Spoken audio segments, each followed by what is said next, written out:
Bonjour, aujourd'hui je me propose de visiter le domicile d'Aramis qui habite rue des Blancs-Manteaux dans le quartier du Marais.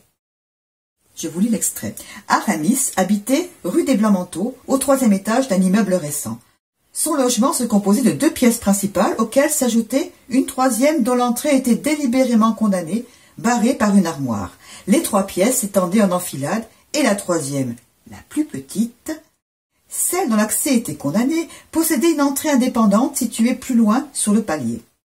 Aramis avait réservé cette pièce à son valet, dont il ne voulait pas entendre les ronflements, mais il était surtout préoccupé de se ménager une certaine intimité. Les 2 pièces qui lui restaient suffisaient à cet effet. La 2e lui servait de chambre à coucher, de bureau et de salle de bain. La première, la plus spacieuse, figurait à la fois le hall d'entrée, la cuisine et la salle de séjour. Elle possédait une cheminée et une grande table avec des bancs, et c'est là qu'il recevait ses amis.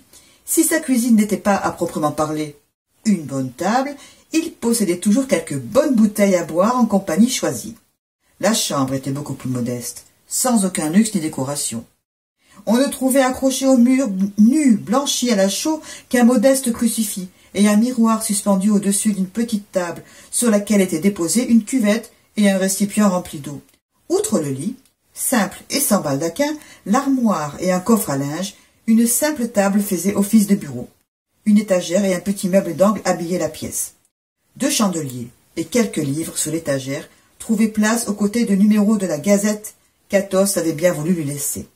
Parmi les livres qu'Aramis possédait se trouvait une édition ancienne de la Bible, ramenée du Béarn, un livre de prières, les Essais de Montaigne, édition dédicacée par Marie de Gourmet, qu'il avait l'honneur de rencontrer à plusieurs reprises, l'Astrée d'Honoré d'Urfé, L'innocence d'amour de Pierre Marbeuf, un recueil de vers édité en 1628. Une édition de la Pléiade se trouvait là aussi, prêtée par une amie cultivée du Marais qui n'avait jamais voulu qu'il la lui rende. Mais dans ce petit meuble d'angle, Aramis possédait plusieurs autres livres, enfermés à clé, d'auteurs grecs et latins interdits par l'Église, et quelques textes sulfureux où prédiction et alchimie n'étaient pas absentes, et une traduction française de la Bible commentée par un certain Calvin.